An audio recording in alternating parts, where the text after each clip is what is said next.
എന്നിൽ അർപ്പിതമായിട്ടുള്ളത് ഈ മഹത്തായ പരിപാടിക്ക് സ്വാഗതം ആശംസിക്കലാണ്. ഈ മഹത്തായ പരിപാടി ഇവിടെ സംഘടിപ്പിച്ചുള്ളത് മലപ്പുറം മണ്ഡലം സുന്നി ഒരു സംഘമാണ്.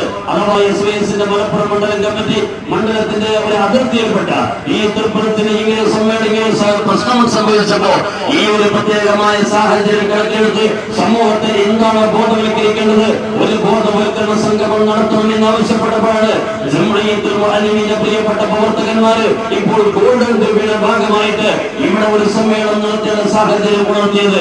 സത്യത്തിൽ മുസ്ലിങ്ങളെ സംബന്ധിച്ചിടത്തോളം ആത്മീയമായ വിഷയങ്ങൾ ഇവർ എടുത്തുധരിക്കുമ്പോൾ പരിശുദ്ധമായ ദീന് സമ്മതിക്കുന്ന എന്നുള്ള ഈ ലോകത്തിന്റെ തന്നെ നിലനിൽപ്പാകുന്ന പരിശുദ്ധമായ ആത്മീയതയെ ഇവർ സംരക്ഷിക്കേണ്ടതുണ്ട്. ഈ ആത്മീയതയിൽ വ്യാജന്മാരെ കടന്നുകൂടുകയും ആ വ്യാജന്മാരെ പിടികൂടുക എന്നുള്ളത് കേവലം രാഷ്ട്രീയ പാർട്ടിയുടെയോ അല്ലെങ്കിൽ ഇവിടുത്തെ ഭരണാധികാരികളുടെ ആവശ്യം മാത്രമല്ല, മുസ്ലിം ലീഗിന്റെ ആവശ്യം കൂടിയാണല്ലോ.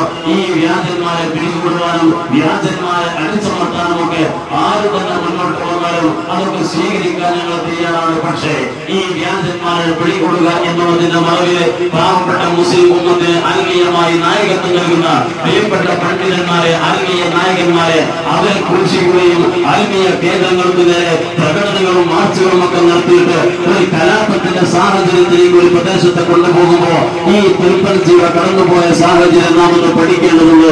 ഇവിടെ സമാധാനത്തോടെ നീങ്ങുന്ന എല്ലാ മതവിഭാഗങ്ങളും എല്ലാ രാഷ്ട്രീയ കക്ഷികളും ചോദിച്ചാൽ നമുക്ക് മഹാനാകുന്ന ഉസ്താദിനെ കുറിച്ച് തിരുപ്പതി ഉസ്താദ് എന്ന് അറിയപ്പെടുക എന്ന ലക്ഷ്യത്തോടെയാണ്, വ്യാജന്മാരെ പിടികൂടുക എന്ന ലക്ഷ്യത്തോടെ വ്യാജ കേന്ദ്രങ്ങളിലേക്ക് അതുപോലെ ആത്മീയ ചൂഷക കേന്ദ്രങ്ങളിലേക്കൊക്കെ ഒരു മാർച്ച് നടത്താനും ഒരു പ്രകടനം CPMന്റെ പ്രവർത്തകന്മാർക്ക് ഉണ്ടെങ്കിൽ അല്ലെങ്കിൽ ഈ രാജ്യത്തുള്ള ആർക്കെങ്കിലും ഉണ്ടെങ്കിൽ വ്യവസ്ഥാപിതമായ സംവിധാനങ്ങൾ ഉപയോഗപ്പെടുത്തി നിങ്ങൾക്കൊരു പരാതി ബോധ്യപ്പെടുത്താം. എന്നിട്ട് ആ പരാതി ബോധ്യപ്പെടുത്തതിനു ശേഷം ഉത്തരവാദപ്പെട്ട ആളുകൾ അന്വേഷിക്കട്ടെ. സമസ്ത കേരള ജംഇയ്യത്തുൽ ഉലമയെ സംബന്ധിച്ചിടത്തോളം, സുന്നി യുവജന സംഘത്തെ സംബന്ധിച്ചിടത്തോളം വ്യാജന്മാരായി ആരെങ്കിലും ഈ മതത്തിന് പേരിൽ പ്രവർത്തിക്കുന്നുണ്ടെങ്കിൽ അവരെ പിടിച്ചു തരാൻ വേണ്ടി ഈ ഭരണകൂടത്തോട് സഹകരിച്ചുകൊണ്ട് പ്രവർത്തിക്കാൻ പ്രിയപ്പെട്ട കേരളത്തിലെ മുസ്ലിങ്ങൾ തയ്യാറാണ്.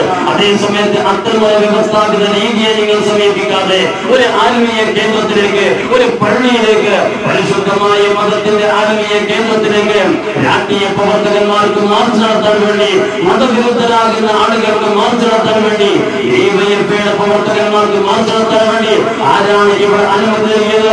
ഈ സമ്മേളനം ഇവിടെ പറയാൻ ആഗ്രഹിക്കുന്നത് ഇവിടെ ഒരു കലാപത്തിന്റെ സാഹചര്യത്തിലേക്ക് കൊണ്ടുപോയത്, ഈ സമാധാനത്തോടെ ജീവിക്കുന്ന പ്രദേശത്ത് ഒരു കലാപത്തിന്റെ ഒരു സങ്കീർണമായ മാനസിക സാഹചര്യത്തിലേക്ക് ആരാണ് കൊണ്ടുപോയത്?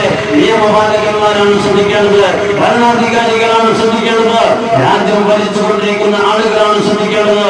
തൃപ്പതിയുടെ പ്രിയപ്പെട്ട ആത്മീയ കേന്ദ്രത്തിലേക്ക് DYFIയുടെ പ്രവർത്തകന്മാർക്ക് മാർച്ച് നടത്തണമെങ്കിൽ ആ മാർച്ച് നടത്താൻ വേണ്ടി രാജ്യത്തിന്റെ ഉത്തരവാദപ്പെട്ട വേദിയിൽ പോയിട്ട് ഒരു അനുമതി തേടുമ്പോൾ, ഒരു പെർമിഷൻ തേടുമ്പോൾ അത് പെർമിഷൻ അനുവദിക്കുകയാണ് നിങ്ങൾ വേണ്ടത് എന്ന് എന്റെ പ്രിയപ്പെട്ട ഈ രാജ്യം ഭരിക്കുന്ന ആളുകളാണ് ചിന്തിക്കേണ്ടത്. അതുകൊണ്ട് സമസ്ത പറയുന്നത്, SYS പറയുന്നത്, ഈ സമൂഹത്തിന് പറയാനുള്ളത് DYFIയുടെ പ്രിയപ്പെട്ട പ്രവർത്തകന്മാർക്ക് ഒരു മാർച്ച് നടത്താൻ വേണ്ടി അനുമതി കൊടുത്തവരാണ് ഈ തൃപ്പതിയിൽ കുഴപ്പമുണ്ടാക്കാൻ തയ്യാറായത്, അവരാണ് പ്രശ്നമുണ്ടാക്കിയത് എന്നല്ലാതെ ഒരു വേദിയിൽ വരെ ഇന്ന് വരെ പ്രത്യക്ഷപ്പെടാത്ത, ഒരു സ്റ്റേജിലേക്ക് വരെ ഇന്ന് വരെ കടന്നു വരാത്ത, ഒരു പത്രക്കാരന് മുമ്പിലേക്ക് ഇന്ന് വരെ കടന്നു ചെല്ലാത്ത, ഒരു സാമ്പത്തിക മോഹത്തോടെ ഒരാളെയും ഇതുവരെ ചൂഷണം ചെയ്യാത്ത ഒരു മഹാനാകുന്ന പണ്ഡിതന്റെ ആത്മീയ കേന്ദ്രത്തിലേക്ക് മാർച്ച് നടത്താമെന്ന് ആവശ്യം ഉന്നയിക്കുമ്പോ ദിവസങ്ങളോളം പത്രത്തിൽ അവർ പരസ്യം ചെയ്തില്ലേ? ഇതൊക്കെ ചെയ്തിട്ട് പോലും അത് തടയേണ്ട നിയമപാലകന്മാരെ അവർക്ക് സംരക്ഷണം നൽകുമ്പോ പള്ളി സംരക്ഷിക്കേണ്ടത്, മതകേന്ദ്രങ്ങൾ സംരക്ഷിക്കേണ്ടത്, മതത്തിന്റെ ആത്മീയ സംവിധാനങ്ങൾ സംരക്ഷിക്കേണ്ടത് ഇവിടുത്തെ മതവിശ്വാസികളുടെ ബാധ്യതയാണ്. പള്ളികളിലേക്ക് ഇരച്ചു കയറാൻ വേണ്ടി പോലീസുകാരെ കിടന്നു വന്നാല്, DYFIയുടെ പ്രവർത്തകന്മാരെ കിടന്നു വന്നാല്, നിയമപാലകന്മാരെ നോക്കുകൂടികളായി നിൽക്കുമ്പോ പ്രിയപ്പെട്ട വിശ്വാസികൾ അത് തടയേണ്ടി വരും. ഇവിടെ ആരാധനാലയങ്ങൾ എന്ന് പറഞ്ഞാല് മുസ്ലിമീങ്ങൾക്ക് മാത്രമുള്ളതല്ല, ഹൈന്ദവ സുഹൃത്തുക്കൾ അവർക്ക് ദേവാലയങ്ങളുണ്ട്. അവരെ ക്ഷേത്രത്തിലേക്ക് ആരെങ്കിലും മാർച്ച് നടത്തുകയാണോ? പോലീസുകാർ നോക്കുകുട്ടികളായി വന്നു കഴിഞ്ഞാൽ തീർച്ചയായും പ്രിയപ്പെട്ട ഹൈന്ദവ വിശ്വാസികൾ അത് തടയേണ്ടി വരും. മഹാനാകുന്ന ഉസ്താദിനെ സ്നേഹിക്കുന്ന ഒരു സംഘടനാ മെമ്പറല്ല, ഒരു പാർട്ടി ലീഡറല്ല, അതേസമയത്ത് പരിശുദ്ധമായ മതത്തിന്റെ ആത്മീയതയിൽ അധിഷ്ഠിതമായ ജീവിതത്തോടെ ഈ മുസ്ലിം ഉമ്മത്തിന് നായകത്വം നൽകുന്ന ഈ മഹാനാകുന്ന പണ്ഡിതന്റെ പ്രിയപ്പെട്ട സന്നിധിയിലേക്ക് ഇവിടെ DYFIയുടെ പ്രവർത്തകന്മാർ മാർച്ച് നടത്തുന്നു എന്ന് ഇവിടുത്തെ പത്രങ്ങൾ മുഴുവൻ എഴുതിയിട്ട് അത് വേണ്ട എന്ന് പറയേണ്ട പോലീസുകാര് അത് തടയുന്നതിന് പകരം അവർക്ക് സംരക്ഷണം നൽകുകയായിരുന്നു ഇവിടെ ചെയ്തത്. ഈ ഒരു പ്രത്യേക പശ്ചാത്തലമാണ് നമ്മുടെ തിരുപ്പനച്ചിലുള്ളത്. അതുകൊണ്ട് എന്റെ പ്രിയപ്പെട്ട നല്ലവരാകുന്ന സഹോദരന്മാർ പഠിക്കുക. നമ്മുടെ ഈ രാജ്യത്തിന്റെ കടന്നു വന്ന സ്വാതന്ത്ര്യത്തെ കുറിച്ച്, കടന്നു വന്ന ഇന്ദ്രകളെ കുറിച്ച് നാം വളരെ വ്യക്തമായി പഠിക്കുമ്പോൾ വെറുതെ ലഭിച്ച സ്വാതന്ത്ര്യമല്ല. മുസ്ലിമിന് മുസ്ലിമായി ജീവിക്കാൻ പറ്റുന്ന, ഹിന്ദുവിന് ഹിന്ദുവായി ജീവിക്കാൻ പറ്റുന്ന, അതുപോലെ ക്രിസ്ത്യാനിക്ക് ക്രിസ്ത്യാനിയായി ജീവിക്കാൻ പറ്റുന്ന, പോകട്ടെ മതമില്ലാത്തവന് ഇല്ലാത്തവനായി ജീവിക്കാൻ പറ്റുന്ന ഒരു പ്രത്യേകമായ സാഹചര്യം ഈ മണ്ണിലുണ്ടെങ്കിൽ ബ്രിട്ടീഷുകാരന്റെ കരങ്ങളിൽ നിന്ന് ഒരു സ്വാതന്ത്ര്യത്തിന്റെ വഴിയിലേക്ക് ഈ രാജ്യത്തെ എങ്ങനെയാണ് കൊണ്ടുപോയത്? CPM-കാരൻ ആലോചിക്കേണ്ട വിഷയമുണ്ട്. ഞങ്ങൾ രാഷ്ട്രീയം പറയുന്ന ആളുകളല്ല. പക്ഷേ മതത്തിന്റെ ആത്മീയ വിഷയത്തിന്റെ പരിശുദ്ധരാകുന്ന ആത്മീയ നായകന്മാരെ ചോദ്യം ചെയ്തുകൊണ്ട് കപട വിശ്വാസികളായി, ചൂഷകന്മാരായി ഇവിടെ ചിത്രീകരിക്കുമ്പോ നിങ്ങളെ പാർട്ടി പേര് ഞങ്ങൾക്ക് എടുത്തു തിരിക്കേണ്ടി വന്നു എന്ന് മാത്രമാണ്. അതുകൊണ്ട് ആലോചിക്കട്ടെ, ഇന്ത്യ മഹാരാജ്യത്തിന്റെ സ്വാതന്ത്ര്യത്തിന് വേണ്ടി വല്ലതും ചെയ്യാൻ CPM-ന് കഴിഞ്ഞിട്ടുണ്ടോ? എന്തുപക്ഷ രാഷ്ട്രീയ കഴിഞ്ഞിട്ടുണ്ടോ? ഇവർക്ക് രാജ്യത്തോട് കടപ്പാടുള്ളവരാണോ? അതേസമയത്ത് സമസ്ത കേരള ജംഇയ്യത്തുൽ പറയുന്നത്, പ്രിയപ്പെട്ട മുസ്ലിമീങ്ങൾ പറയുന്നത്, ഈ രാജ്യത്ത് സമാധാനം വന്ന് പുലർന്നു കാണണമെന്ന ആഗ്രഹത്തോടെ, ബ്രിട്ടീഷുകാരെ നാട്ടിലേക്ക് കെട്ടിക്കെട്ടിക്കണമെന്ന ചിന്തയോടെ ഈ രാജ്യത്ത് സ്വാതന്ത്ര്യം പുലരാൻ വേണ്ടി ആരൊക്കെയാണ് പ്രവർത്തിച്ചത്? സമസ്ത കേരള ജംഇയ്യത്തുലയുടെ സ്ഥാപക നേതാക്കൾ നിങ്ങൾ പഠിക്കട്ടെ. മഹാനാകുന്ന പാകിസ്ഥാൻ പ്രഗത്ഭനാകുന്ന ആ പ്രോജ്വല പണ്ഡിതൻ, വലിയ വലിയ മഹത്തുക്കളാകുന്ന പണ്ഡിതന്മാർ മുസ്ലിം ഉമ്മത്തിന് ആവേശം നൽകിക്കൊണ്ട് രാജ്യസ്നേഹം അവരെ ഊട്ടിയുറപ്പിച്ചു എന്ന് മാത്രമല്ല, പള്ളിയിൽ വെച്ച്, മദ്രസകൾ വെച്ച്, ആത്മീയ കേന്ദ്രങ്ങൾ വെച്ച് പരിശുദ്ധമായ നീക്കവും തസ്ബീഹും സ്വലാത്തും തിന്നിട്ട് ഈ മണ്ണിനോട്, ഈ രാജ്യത്തോട് കടപ്പാടുള്ളവരാകുന്നതിന് വേണ്ടി പ്രിയപ്പെട്ട മുസ്ലിം ഉമ്മത്തിനെ സജ്ജനാക്കി എന്ന് മാത്രമല്ല, നമുക്കൊക്കെ പരിചയമുണ്ടല്ലോ പാണക്കാട് സയ്യിദ് മുഹമ്മദ് അലി ശിഹാബ് തങ്ങള്, അല്ലാഹു ദീർഘായുസ്സ് നൽകുമാറാവട്ടെ. മഹത്തുക്കളാകുന്ന പാണക്കാട് സാദാത്തുകള്, ശിഹാബ് തങ്ങളെ പ്രിയപ്പെട്ട പിതാവ് മഹാനാകുന്ന പൂക്കോയ തങ്ങള്, പൂക്കോയ തങ്ങളെ പ്രിയപ്പെട്ട പിതാവ് മഹാനാകുന്ന കോയഞ്ഞിക്കോയ തങ്ങള്, കോയഞ്ഞിക്കോയ തങ്ങളെ പ്രിയപ്പെട്ട പിതാവ് സയ്യിദ് ഹുസൈൻ ആറ്റക്കോയ തങ്ങള്, പാണക്കാട് കുടപ്പനക്കൽ തലവാട്ടിൽ ജീവിച്ചിരുന്ന സയ്യിദ് ഹുസൈൻ ആറ്റക്കോയ തങ്ങളെ ഇത് എവിടെയാണ് അവർ മറവിട്ട് കിടക്കുന്നത്? നിങ്ങൾ ആലോചിക്കേണ്ട വിഷയം ഇതാണ്. നമ്മുടെ ഇന്ത്യ മഹാരാജ്യത്ത്, കേരളത്തിൽ വളരെ സൗകര്യത്തോടെ ആത്മീയ പ്രഭ പരത്തിയ മഹാനാകുന്ന പാണക്കാട് ഹുസൈൻ ആറ്റക്കോയ തങ്ങൾ എന്ന് പറയുന്ന ആ മഹാനാകുന്ന സയ്യിദ് അവർകൾ ഇന്ന് തമിഴ്നാട്ടിലെ വെല്ലൂരിലാണ് അവർ അന്ത്യവിശ്രമം കൊള്ളുന്നത്. ഇന്ത്യ മഹാനവർകൾ അവിടെ എത്തിയത് ഇന്ത്യ മഹാരാജ്യത്തിന്റെ സ്വാതന്ത്ര്യത്തിന് വേണ്ടി പ്രിയപ്പെട്ട മാപ്പിള മക്കളെ പോരാടുന്ന സമയത്ത് അവർക്ക് ആത്മീയമായ ധൈര്യം പകരുന്നതിന് വേണ്ടി മഹാനാകുന്ന സയ്യിദ് ഹുസൈൻ ആറ്റക്കോയ തങ്ങളെ ഒരു ഏലസ് എഴുതി കൊടുത്തു. ഏലസ് എഴുതി കൊടുത്തു എന്നല്ല, 8-9 വരുന്ന ചെറുപ്പക്കാര് ഇവിടെ പകർന്നു നടത്തുമ്പോ അവരെ കൈത്തണ്ണയിൽ കെട്ടിയ പ്രിയപ്പെട്ട ഏലസിന്റെ ആത്മീയമായ ബലത്തോടെ അവർ മലപ്പുറത്തിന്റെ പട്ടണത്തിൽ വലിയ പകർന്നു നടത്തിയല്ലോ. ബ്രിട്ടീഷുകാർ അവരെ പിടിച്ചുകൊണ്ടു പോകാൻ വേണ്ടി കടന്നു വരുമ്പോ പ്രിയപ്പെട്ട ഹൈന്ദവ സുഹൃത്തുക്കൾ പറഞ്ഞു, ഈ രാജ്യത്തിന് വേണ്ടി പോരാടുന്ന, ഈ രാജ്യത്തിന് വേണ്ടി പോരാടുന്ന, ബ്രിട്ടീഷുകാരെ കെട്ടുകെട്ടിക്കാൻ വേണ്ടി ശ്രമിച്ചുകൊണ്ടിരിക്കുന്ന, രാജ്യത്ത് സ്വാതന്ത്ര്യമെന്ന് കൊതിച്ചുകൊണ്ടിരിക്കുന്ന പ്രിയപ്പെട്ട മാപ്പിള മക്കളെ നിങ്ങളെ പിടിച്ചുകൊണ്ടു പോകാൻ വേണ്ടി ബ്രിട്ടീഷ് മക്കളെ കടന്നു വരുമ്പോ, ഈ ബ്രിട്ടീഷ് മക്കളെ കടന്നു വരുന്ന പ്രത്യേകമായ സാഹചര്യത്തില് നിങ്ങൾക്ക് സംരക്ഷണം നൽകേണ്ട ബാധ്യത പ്രിയപ്പെട്ട ഹിന്ദുക്കളാകുന്ന ഞങ്ങൾക്കുണ്ട് എന്ന് പറഞ്ഞുകൊണ്ട് ഹൈന്ദവ ക്ഷേത്രത്തിന്റെ ഊട്ടുപുരയിലേക്ക്, അഥവാ തിരുക്കളൂർ ക്ഷേത്രത്തിന്റെ ഊട്ടുപുരയിലേക്ക് പാവപ്പെട്ട മുസ്ലിം മക്കളെ കൊണ്ടുപോയി നിങ്ങളെ തേടി പള്ളിയിൽ പട്ടാളക്കാർ വന്നാൽ, നിങ്ങളെ തേടി ആത്മീയ കേന്ദ്രത്തിൽ പട്ടാളക്കാർ വന്നാൽ അവർക്ക് പിടികൊടുക്കേണ്ടതല്ല നിങ്ങള്. അതുകൊണ്ട് ഞങ്ങൾ ക്ഷേത്രത്തിന്റെ ഊട്ടുപുരയിലേക്ക് വാ എന്ന് പറഞ്ഞുകൊണ്ട് പാവപ്പെട്ട മുസ്ലിം പോരാളികളെ കൊണ്ടുപോയല്ലോ. അവിടെ വന്നിട്ട് ബ്രിട്ടീഷ് പട്ടാളം വന്നിട്ട് പാവപ്പെട്ട മുസ്ലിം പോരാളികൾക്ക് നേരെ വെടിയുണ്ട ഉതിർക്കുന്നു. പ്രിയപ്പെട്ടവരെ ആലോചിക്കണം, എത്ര തന്നെ മണിക്കൂറുകൾ വെടിവെച്ചിട്ടും ഒരൊറ്റ മുസ്ലിം പോരാളി ശരീരത്തിൽ ഏൽക്കാത്ത ഒരു ഘട്ടം വരുമ്പോ പ്രിയപ്പെട്ടവരെ നിങ്ങൾ ആലോചിച്ചിട്ടുണ്ടോ? ബ്രിട്ടീഷ് മേധാവികൾ വിറച്ചുപോയി. ഇത്രമാത്രം ആയുധബലത്തോടുകൂടി ഞങ്ങൾ നേരിട്ടിട്ട് പോലും എന്തുകൊണ്ട് ഇവരെ ഞങ്ങൾക്ക് തകർക്കാൻ കഴിയുന്നില്ല? അവസാനം സ്വാതന്ത്ര്യ ചരിത്രത്തിൽ ആദ്യമായി ഡൈനാമിക് ഉപയോഗിച്ചത്, ആദ്യമായി സ്ഫോടനം നടന്നത് തിരുക്കളൂർ പോരാട്ടത്തിലാണ് എന്ന് ചരിത്ര വിദ്യാർത്ഥികൾക്ക് അറിയാമല്ലോ. ബോംബ് സ്ഫോടനത്തിലൂടെ ആ ബിൽഡിംഗ് തകർത്തു എന്നല്ല, പാവപ്പെട്ട മനുഷ്യ മക്കളെ മുഴുവനും കൊന്നൊടുക്കിയതിനു ശേഷം അവർ കടന്നു വന്ന് പരിശോധിച്ചത് എന്തുകൊണ്ട് ആ വെടിയുണ്ട ഇവർക്ക് ഏൽക്കാതെ പോയത് എന്ന് പരിശോധിച്ചപ്പോൾ ഇവരുടെ മുഴുവൻ കൈത്തണ്ടയിൽ ലഭിച്ചത് ചിത്രമാണ്. ഈ ഏലസിനെ ഉയർത്തി നോക്കുമ്പോ പാണക്കാട് കുടപ്പനക്കൽ എന്ന് എഴുതി കൊടുത്ത ഏലസാണ്. ബ്രിട്ടീഷ് പട്ടാളം ഉടനെ തന്നെ പാണക്കാട്ടേക്ക് മാർച്ച് ചെയ്യുന്നു. എന്നിട്ട് സയ്യിദ് ഹുസൈൻ ആറ്റക്കാരനെ പിടിച്ചുകൊണ്ട് നിങ്ങളാണോ ഇത് എഴുതി കൊടുത്തത് എന്ന് ചോദിക്കുമ്പോ മഹാനാകുന്ന പാണക്കാട് തങ്ങൾ പറയുന്നു, അതെ ഞാനാണ് എഴുതി കൊടുത്തത്. ഈ രാജ്യത്തിന്റെ സ്വാതന്ത്ര്യത്തിന് വേണ്ടി പോരാടുന്ന പ്രിയപ്പെട്ട മനുഷ്യ മക്കൾക്ക് ആത്മീയതയിൽ പകരാൻ ഞാനാണ് നൽകിയതെന്ന് ആവേശത്തോടെ പറയുമ്പോ പാണക്കാട് തങ്ങൾ രണ്ട് കൈയും ആമ വെച്ചുകൊണ്ട് വലിയൊരു സെൻട്രൽ ജയിലേക്കാണ് കൊണ്ടുപോയത്. അവിടെയാണ് മറപ്പെട്ട് കിടക്കുന്നത്. ഞാൻ പറയുന്നത് ഈ രാജ്യത്തിന്റെ നിലനിൽപ്പിലും ഇപ്പോൾ അനുഭവിച്ചു കൊടുക്കുന്ന സ്വാതന്ത്ര്യത്തിലും പരിശുദ്ധരാകുന്ന സാധാത്തുക്കളുടെ, പരിശുദ്ധരാകുന്ന ഔലിയാന്റെ, പരിശുദ്ധരാകുന്ന ആത്മീയതയുടെ അംശമില്ല എന്ന് ആർക്കും പറയാൻ കഴിയില്ല. അതുകൊണ്ടാണ് കടന്നുപോയ എല്ലാ സർക്കാരുകളും ഇവിടെ ഭരിച്ചുകൊണ്ടിരിക്കുന്ന ആളുകള് EMS ഭരിച്ചല്ലോ, നായനാര് ഭരിച്ചല്ലോ, അതുപോലെ CH ഭരിച്ചല്ലോ, ആന്റണി ഭരിച്ചല്ലോ, കരുണാകരൻ ഭരിച്ചല്ലോ. ഈ എല്ലാ ആളുകളൊക്കെയാണ് ഭരിച്ചപ്പോഴൊക്കെ പ്രിയപ്പെട്ട മതവിദ്യാർത്ഥികൾക്ക് അല്ലാഹുവിന്റെ പരിശുദ്ധ ദീൻ പഠിക്കാൻ വേണ്ടിയുള്ള ഒരു പ്രത്യേകമായ സാഹചര്യം ഒരുക്കപ്പെടുത്തിക്കൊണ്ട് തന്നെ 5713 മദ്രസകള് ഇന്ന് സമസ്തക്ക് കീഴിലുണ്ടെങ്കിൽ ഇതും കൂടെ വ്യവസ്ഥാപിതമായി നടത്താൻ വേണ്ടി ആവശ്യമായ സൗകര്യങ്ങൾ ചെയ്തു കൊടുത്തിരുന്നു.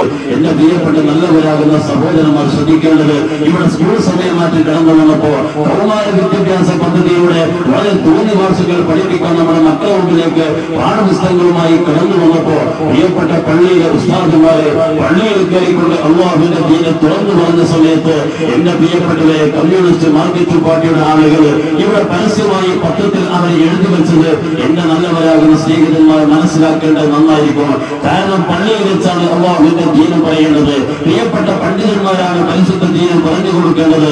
ഇത് പള്ളിയിൽ വെച്ച് കൃത്യമായി പറഞ്ഞു കൊടുക്കുമ്പോ, സാമ്പത്തികമായ കാര്യങ്ങൾ പഠിപ്പിക്കുമ്പോ, അതുപോലെ ദാമ്പത്യപരമായ വിഷയങ്ങൾ പഠിപ്പിക്കുമ്പോ, അതുപോലെ സാംസ്കാരികമായ കാര്യങ്ങൾ പഠിപ്പിക്കുമ്പോ ഈ മതത്തിന് വിരുദ്ധമായ ഒന്നും തന്നെ കടന്നു വരരുത് എന്നുള്ള അനിവാര്യമായ ബോധ്യമുള്ളത് കൊണ്ട് തന്നെ അല്ലാഹുവിന്റെ പരിശുദ്ധ ദീനിന്റെ പ്രിയപ്പെട്ട ഉലമാവ് കാര്യങ്ങൾ വിട്ടുതുറന്ന് പള്ളിയിൽ വെച്ച് പറഞ്ഞപ്പോ കമ്മ്യൂണിസ്റ്റ് പാർട്ടി പരസ്യമായ രംഗത്തേക്ക് വന്ന് എഴുതിയത് പള്ളികളിൽ വെച്ച് ലീഗിന്റെ നുണപ്രചരണം എന്നാണ്.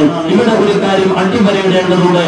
അല്ലാഹുവിന്റെ ദീനിനു വേണ്ടി 10,000 പള്ളിയിൽ വെച്ച് പ്രിയപ്പെട്ട പണ്ഡിതന്മാർ ഒരു കാര്യം പറയുമ്പോ, പ്രിയപ്പെട്ട ഉസ്താദുമാർ ഒരു കാര്യം പറയുമ്പോ, മദ്രസയിൽ വെച്ച് പ്രിയപ്പെട്ട ആലിമീങ്ങൾ ഒരു വിഷയം പറയുമ്പോ, ഇതിനു വേണ്ടി പ്രിയപ്പെട്ട മുഅ്മിനീങ്ങൾ നേതൃത്വം നൽകുമ്പോ ഇത് രാഷ്ട്രീയ സംവിധാനത്തെ ഉപയോഗപ്പെടുത്തിക്കൊണ്ട് പള്ളിയിൽ വെച്ച് ലീഗിന്റെ നുണപ്രചരണം എന്ന് പറയുന്നത് എന്തിനു വേണ്ടിയാണ്? മതസംവിധാനത്തെ രാഷ്ട്രീയ സംവിധാനമാക്കി മാറ്റിമറിക്കുവാനും ഈ രാഷ്ട്രീയ സംവിധാനമാണ് എന്ന തോന്നലിലൂടെ പരിശുദ്ധമായ ദീനീയ സാഹചര്യത്തെ എടുത്തു കളയാനുമാണ് ഇവർക്ക് ശ്രദ്ധിച്ചുകൊണ്ടിരിക്കുന്നത്. എന്നാൽ ഈ കമ്മ്യൂണിസ്റ്റ് പാർട്ടി ഇടതുപക്ഷം എന്ന പേരിലാവട്ടെ, CPM എന്ന പേരിലാവട്ടെ, ഏത് പേരിൽ ഇവർ കടന്നു വന്നാലും ലക്ഷ്യം എന്താണ് എന്ന് വ്യക്തമായി ബോധ്യമുള്ളത് കൊണ്ട് തന്നെയാണ് സമാജിന്റെ കുത്തുബായി അറിയപ്പെട്ടിരുന്ന അല്ലാഹുവിന്റെ പരിശുദ്ധരാകുന്ന ആലിഫീകളാകുന്ന പരിശുദ്ധരാകുന്ന മശായിഖുമാർ സമസ്ത കേരള ജംഇയ്യത്തുൽ ഉലമയുടെ പരിശുദ്ധമായ കാര്യങ്ങൾ നമ്മെ ബോധ്യപ്പെടുത്തിയപ്പോ കമ്മ്യൂണിസ്റ്റ് പാർട്ടി എന്ന് പറയുന്നത്, മാർക്സിസ്റ്റ് പാർട്ടി എന്ന് പറയുന്നത് മതവിരുദ്ധരാണ് എന്ന് ബോധ്യപ്പെടുത്തിയത്. പക്ഷേ പള്ളിയിലേക്ക് പരിശുദ്ധ ദീനിന്റെ കാര്യങ്ങൾ പറയാൻ വേണ്ടി കടന്നു വന്ന പ്രിയപ്പെട്ട പണ്ഡിതന്മാരെ വേഷം കിട്ടിയ നീളം കുപ്പായം ധരിച്ചുകൊണ്ട് ആദ്യ തലപ്പാവം വെച്ചുകൊണ്ട് ഈ കമ്മ്യൂണിസ്റ്റ് പാർട്ടിക്ക് സൗകര്യം ചെയ്തു കൊടുക്കുന്ന ആളുകൾ അവർ ഇവിടെ 1989 പറഞ്ഞത് ഒരിക്കലും നിങ്ങൾ മറന്നു പോകാൻ പാടില്ല. അവർ പരസ്യമായി പറഞ്ഞ കാര്യം ഞാൻ എടുത്തു ചോദിക്കട്ടെ. മാർക്സിസ്റ്റ് പാർട്ടി സമുദായത്തിന് ഗുണം ചെയ്യുന്ന പാർട്ടിയാണ് എന്നാണ്. സമുദായത്തിന് മാർക്സിസ്റ്റ് പാർട്ടി ചെയ്ത ഗുണമായിരുന്നു മഹാനാകുന്ന തൃപ്പഞ്ചി ഉസ്താദിന്റെ പരിശുദ്ധമായ ആത്മീയ കേന്ദ്രത്തിലേക്ക് മാർച്ച് നടത്തിയതെങ്കിൽ ഇത് സമുദായത്തിന് നൽകുന്ന ഗുണമാണ് എങ്കിൽ ഈ ഗുണമാണ് നാം ഇവിടെ പ്രചരിപ്പിക്കേണ്ടത്. അതുകൊണ്ട് പ്രിയപ്പെട്ട നല്ലവരാകുന്ന സഹോദരന്മാർ ശ്രദ്ധിക്കുക. ഇനി നാം ഇതിനേക്കാൾ വലിയ വലിയ പ്രതിസന്ധികൾ നേടാൻ പോവുകയാണ്. വലിയ വലിയ പ്രയാസങ്ങൾ നേടാനാണ് നാം ഒക്കെ പോകുന്നത്. നാം ഇവിടെ സമയബന്ധിതമായി ഇറങ്ങി തിരിച്ചുകൊണ്ട് പരിശുദ്ധമായ മതത്തിനു വേണ്ടി ഇഖ്ലാസോടെ പ്രവർത്തിച്ചിട്ടില്ല എങ്കിൽ കടന്നുപോയ ഇന്നലെങ്കിൽ ബഹുമാനപ്പെട്ട സ്വാലിഹീങ്ങള് അല്ലാഹുവിന്റെ പരിശുദ്ധരാകുന്ന മശായിഖുമാർ അവർ ഇവിടെ ഉണ്ടാക്കിയെടുത്ത പരിശുദ്ധമായ പൈതൃകത്തെ, പരിശുദ്ധമായ പവിത്രമായ സംസ്കാരത്തെ ഒരിക്കലും നമുക്ക് നിലനിർത്താൻ സാധിക്കില്ല എന്നുള്ളത് നമുക്ക് ഗൗരവത്തോടെ മനസ്സിലാക്കേണ്ട വസ്തുതയാണ്. അതുകൊണ്ട് പ്രിയപ്പെട്ടവരെ ഒരിക്കലും ഇത് രാഷ്ട്രീയമായി കാണാൻ പാടില്ല. നിയമപാലകന്മാരാകുന്ന ആളുകളടക്കം ഇത് രാഷ്ട്രീയവൽക്കരിക്കരുത് എന്നാണ് ഞങ്ങൾക്ക് അപേക്ഷിക്കാനുള്ളത്. സുന്നത്ത് ജമാഅത്ത് പറയേണ്ടത് സുന്നി പണ്ഡിതന്മാർ തന്നെയാണ്. ഇതിന് നേതൃത്വം നൽകേണ്ടത് മതപണ്ഡിതന്മാർ തന്നെയാണ്. അവർ ഒരു കാര്യം ആഹ്വാനം ചെയ്തു കഴിഞ്ഞാൽ ഇവിടുത്തെ പ്രിയപ്പെട്ട വിശ്വാസികൾ അത് അനുസരിക്കാൻ ബാധ്യസ്ഥരുമാണ്. അതുകൊണ്ട് കൂടിയുള്ളവരും നോക്കേണ്ടതില്ല, പാർട്ടിയുടെ പേര് നോക്കേണ്ടതില്ല. നമ്മുടെ മതത്തിനെതിരായി ആര് കടന്നു വന്നാലും അത് LDF എന്നോ UDF എന്നില്ല. പരിശുദ്ധമായ മതത്തിന്റെ പൈതൃകത്തെ തകർക്കാൻ വേണ്ടി മഹാനന്മാരാകുന്ന പണ്ഡിതന്മാർ തുടങ്ങി വെച്ച ആ പവിത്രമായ സംസ്കാരത്തെ നശിപ്പിക്കാൻ വേണ്ടി പാശ്ചാത്യ ലോകത്ത് ഇന്നും സ്വീകരിച്ചു വരുന്ന നിലപാടുകൾ നമ്മുടെ ഈ കേരള മണ്ണിലേക്ക് കൊണ്ടുവരാൻ വേണ്ടി ആര് തന്നെ ശ്രമിച്ചാലും അനുവദിക്കരുത് എന്നാണ് നമുക്കിവിടെ പറയാനുള്ളത്. സ്കൂൾ സമയമാറ്റം എന്ന് പറയുന്ന ഒരു പ്രവർത്തനത്തിലൂടെ നമ്മൾ മതപഠനവും മത സംവിധാനവും തകർക്കുക എന്ന ലക്ഷ്യത്തോടെ കടന്നു വന്നു. ഒരു പ്രതികാരത്തിന്റെ കൊടുങ്കാറ്റ് കണ്ടപ്പോൾ സ്വാഭാവികമായി പിന്മാറിയെങ്കിൽ പിന്നീട് മറ്റു രൂപത്തിലാണ് പിന്നെ ഈ വർഷം ഇപ്പോൾ കടന്നു വന്നിട്ടുള്ളത്. സ്കൂൾ പാഠപുസ്തകത്തിൽ തന്നെ നമ്മുടെ നികുതി പണം കൊണ്ട് നടക്കുന്ന പാഠപുസ്തകത്തിൽ വരെ മതവിരുദ്ധ ആശയങ്ങൾ കടത്തിക്കൊണ്ടാണ് ഇവരൊക്കെ ശ്രമിച്ചത്. ആ കാര്യമൊക്കെ ബഹുമാനപ്പെട്ട ഉസ്താദുമാർ ഇവിടെ പരിപാലിക്കുന്നതോട് തന്നെ ഞാൻ അതിലേക്കൊന്നും കിടക്കുകയില്ല. ഇവരുടെ ലക്ഷ്യം പരിശുദ്ധമായ ദീനിന്റെ ഈ ഇന്ത്യ മഹാരാജ്യത്ത് കേരളത്തിൽ മാത്രം നിലനിന്നു വരുന്ന ഒരു പ്രത്യേകമായ ഒരു ആത്മീയ ചൈതന്യം ഇവിടെയുണ്ട്. വ്യവസ്ഥാപിതമായ ദീനി പ്രവർത്തനം ഇവിടെയുണ്ട്. വ്യക്തമായ രാഷ്ട്രീയ ബോധമുള്ള ഈ രാജ്യത്തുണ്ട്. ഇവിടെ മതമില്ലാത്ത ഒരു പ്രാകൃത സമൂഹത്തെ വാർത്തെടുക്കണം എന്നുള്ള ചിന്തയോടെ മതവിരുദ്ധരാകുന്ന ആളുകൾ ഇവിടെ കടന്നു വന്നതിന്റെ പ്രത്യേകമായ തരംഗമാണ് നാം ഇന്ന് അനുഭവിച്ചുകൊണ്ടിരിക്കുന്നത്. ഇവിടെ ഒരൊറ്റ കാര്യം നാം ശ്രദ്ധിക്കേണ്ടതുണ്ട്. പ്രതികരിക്കേണ്ടവരാകുന്ന നാം പ്രതികരിക്കാതെ പോയാൽ, പ്രതികരിക്കേണ്ട സമയത്ത് നാം പ്രതികരിക്കാതെ പോയാൽ ഇവർ നാളെ ഈ നാടിനെ ഇവിടേക്ക് എത്തിക്കുമെന്നുള്ളത് നമുക്ക് കണ്ടറിയേണ്ടി വരും. അതുകൊണ്ട് പ്രിയപ്പെട്ടവരെ, ഇതൊക്കെ രാഷ്ട്രീയ സംവിധാനമായി കാണാൻ പാടില്ല. ഏതെങ്കിലും ഒരാളുകൾ ഇടതുപക്ഷത്തിന്റെ ആളുകൾ എന്തെങ്കിലും കാര്യം പറയുമ്പോൾ അതിനെ വിമർശിക്കുന്ന വലതുപക്ഷമാകുമ്പോഴേക്ക് അത് രാഷ്ട്രീയ സ്റ്റണ്ടായി മാത്രം കാണുന്ന പ്രത്യേക സാഹചര്യമുണ്ട്.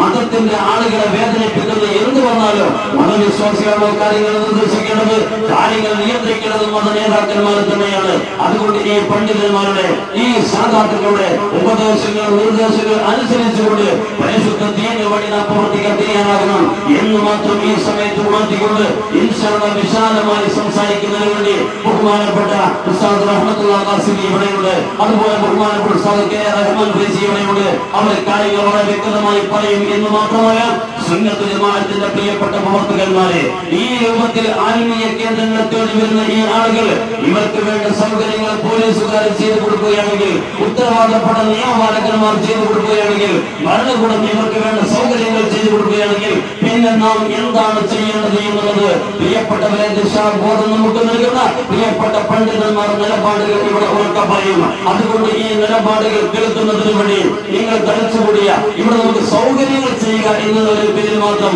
നിങ്ങൾ ഈ വാഹനങ്ങൾക്ക് പോകാൻ അവസരം നൽകിക്കൊണ്ട് നിങ്ങൾ ഈ പരിപാടി വിജയിപ്പിക്കുക. സുദീർഘമായി മുന്നോട്ട് കൊണ്ടുപോകില്ല. കാലാവസ്ഥ ഒരു പക്ഷേ ഒരു സമ്മേളനത്തിന് അനുകൂലമാകണം എന്നില്ല.